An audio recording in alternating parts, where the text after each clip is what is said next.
మీ కళ్ళద్దాల్ని ఇక పక్కన పెట్టేయండి. ప్రతి కంటి సమస్యకి బెస్ట్ సొల్యూషన్ ఇస్తుంది American laser eye hospital. Vamsi పెడుతున్న ప్రొడక్ట్స్ మీద చాలా హై ప్రైజ్లు ఉన్నాయి అన్న టాపిక్ వస్తుంది. అవును, కానీ దాని రాబడి తక్కువ ఉంటది కాబట్టి 100% ప్రైజెస్ ఉంటాయి. అది అర్థం ఇప్పుడు నార్మల్ గా టమాటాలు బయట కొంటే మీకు 10 రూపాయలు ఉంటే ఈడ 100% 30-40 ఉంటది. అసలు కెమికల్ వాడరు, అందులో పెస్టిసైడ్స్ లేవు, కంప్లీట్ నేచురల్, జీరో పెస్టిసైడ్స్. కాబట్టి వాడు పండించేది తక్కువైనా వాడు ఎక్కడ కూడా 1% కాంప్రమైజ్ అవుతలేడు.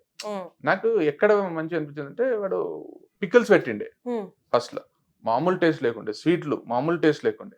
తర్వాత మనకి ఒక 1 month తర్వాతనేమో మనకి వీళ్ళు కరెక్ట్ ఆయిల్స్ వాడుతున్నారో లేదా అని డౌట్ వచ్చింది అంతే. ఎవరికి?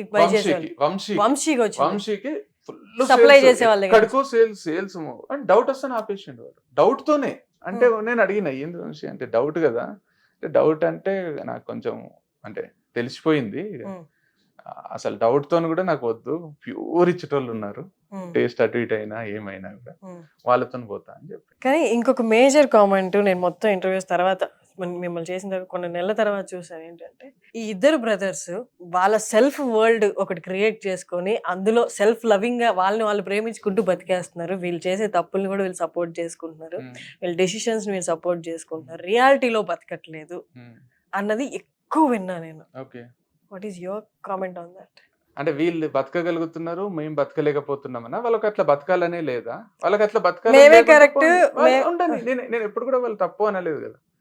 ఒక్కరినన్నా నేను నువ్వు బతికేది తప్పు అన్నా, నువ్వు బతికేది తప్పు, లేకపోతే నువ్వు జాబ్ చేస్తే, ఇప్పుడు నా వీడియోస్ చూస్తే కూడా మీరు ఇన్ని వీడియోస్ ఏదైనా చూడండి, ఒక్కరినన్నా ఎగతాళి చేసో, ట్రోల్ చేసో, వాళ్ళ మీద మీమ్స్ క్రియేట్ చేసో, ఇంకొకరిని అననే లేదు కదా. అననప్పుడు ఎందుకు అని అంటే, అరే కొట్లాడుకుందాం. కొందరు కమెంట్స్ కి రిప్లై ఇస్తారు, వాళ్ళు ఏమన్నా అంటే నీ బతుకు చూసుకోరా అని రిప్లై ఉంటది. అప్పుడు ఒక మాట పెంచుకోమనండి, మాదే కరెక్ట్, మేము బతికేదే కరెక్ట్, మాలానే బతకాలి, బతకంటిది. ఇప్పుడు దాంట్లో బ్రహ్మానందం ఉంటాడు చూడు, ఒక్క రోజున నాలా బతకబుద్ధి అవుతుంది కదరా అని అన్ని కలుపుకొని తింటాడు చూడు. అట్లా నేను ఎప్పుడు చేయలేదు కదా. ఇప్పుడు నేను ఒకవేళ అన్ని కలుపుకొని తింటున్నానేమో, కానీ వాళ్ళకి తినిపిస్తలేను కదా అంటున్నాను. నీ లైఫ్ నీది, నా లైఫ్ నాది, ఎందుకు నవ్వుతూ బతకూడదు అంటే వీళ్ళు ఎందుకు అంటే మీరు బాధ వచ్చినప్పుడు కూడా ఎట్లా నవ్వుతున్నారు, నవ్వకూడదు మీరు? ఫర్ ఎగ్జాంపుల్ ఇప్పుడు కెమెరామెన్ కూడా చెప్పిండు, 2019 లో ఇంటర్వ్యూ ఇచ్చింది, మొత్తం నేను ఇంటర్వ్యూ అంతా చూసిన అన్న 2.5 hours ఉంటుంది.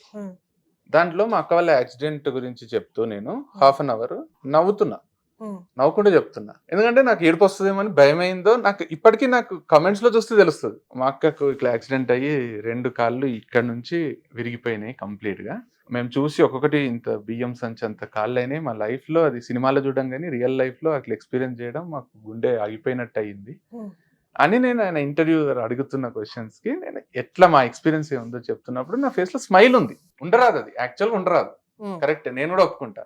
కానీ నాకు ఇంటర్వ్యూలు ఏడుస్తాను భయమైందో ఏమైందో. ఇప్పుడు మనము కొన్నిసార్లు ఏం చేస్తామంటే మన బాధలు చెప్పుకుంటప్పుడు కూడా నవ్వుతాం, అట్లా నవ్విననేమో. దానికి నువ్వు నవ్వుకుంటూ చెప్తున్నావు, నువ్వు ఏంది అని కింద కమెంట్స్ ఉన్నాయి. నాకు అనిపించింది అరే కరెక్టే, తప్పే, నవ్వరాదు.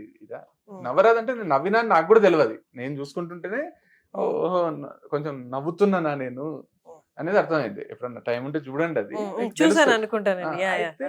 మా అక్క ఇప్పటికీ చెప్తుంది, ఐసీయూలోకి పోయినప్పుడు మా అమ్మ నవ్వుకుంటా పోయిందంట మా అక్కని చూడడానికి. మా అమ్మ నవ్వేది చూసి, నవ్వుకుంటా మా అక్కని పలకరించి చూసి మా అక్కకి ఏం కాలేదు అనుకుందంట. యాక్చువల్ గా మా అక్కకు 3% ఛాన్సెస్ ఆఫ్ సర్వైవల్ అని చెప్పింది డాక్టర్. 97% on table death.